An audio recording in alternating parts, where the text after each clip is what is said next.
शिवजी ने माता पार्वती को श्राप क्यों दिया? एक बार भगवान शिव कैलाश पर्वत पर वेदों का रहस्य पार्वती जी को समझाने लगे। पार्वती बड़े ध्यान से सुन रही थी, किंतु बीच बीच में वे ऊँघने भी लगती थी।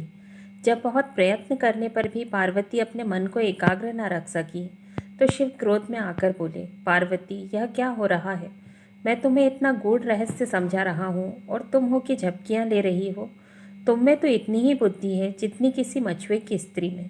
जाओ, मृत्युलोक में किसी मछुए की स्त्री के रूप में जन्म लो।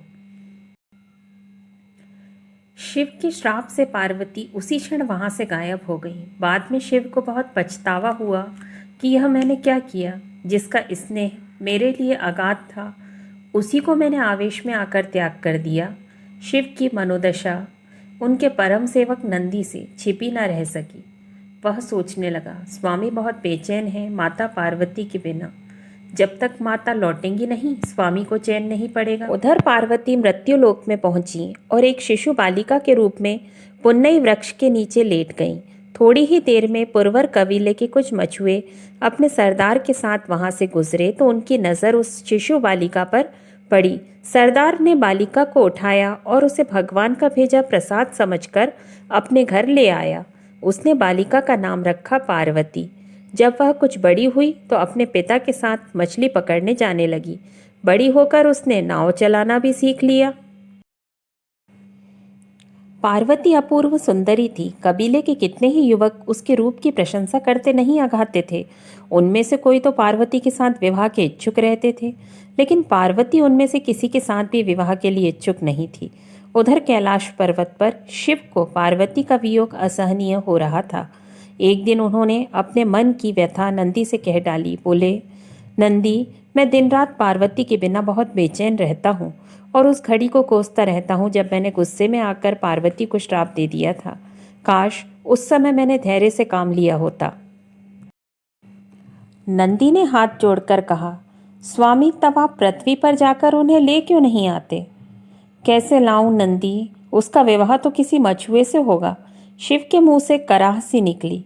शिव के मन की व्यथा जानकर नंदी विचार करने लगा कि मुझे कोई ऐसा जतन करना चाहिए जिससे स्वामी को मछुआ बनना पड़े। यह विचार करके नंदी ने एक बहुत बड़ी मछली का रूप धारण कर लिया और उस तट की ओर चल पड़ा जिधर परवर कबीले के मछुआरे रहते थे। वहां पहुंचकर मछली बने नंदी ने मछुआरों के बीच आतंक फैला दिया। मछुआरे जल में अपने जाल डालते तो मछुए उनके जालों को काट डालती, उनकी नावें पलट देती। मछली का आतंक जब ज्यादा ही बढ़ गया तो कबीले के मुखिया ने घोषणा कर दी, जो भी आदमी इस मछली को पकड़ लाएगा उसी के साथ मैं अपनी बेटी का ब्याह कर दूंगा। अनेक युवकों ने उस मछली को पकड़ने की कोशिश की, लेकिन असफल रहे।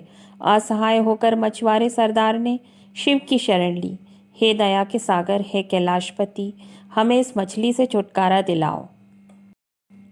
मुखिया की बेटी ने भी शिव की आराधना करते हुए कहा, हे सदाशिव, हे प्रलयंकर, हमारी सहायता करो।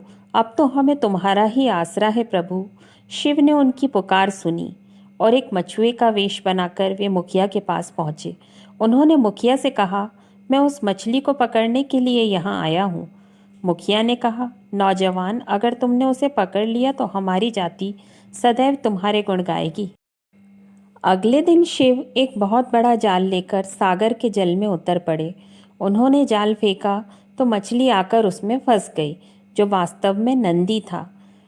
मछली बना नंदी सोचने लगा, मेरा काम तो हो गया, अब स्वामी और माता का मिलन हो जाएगा।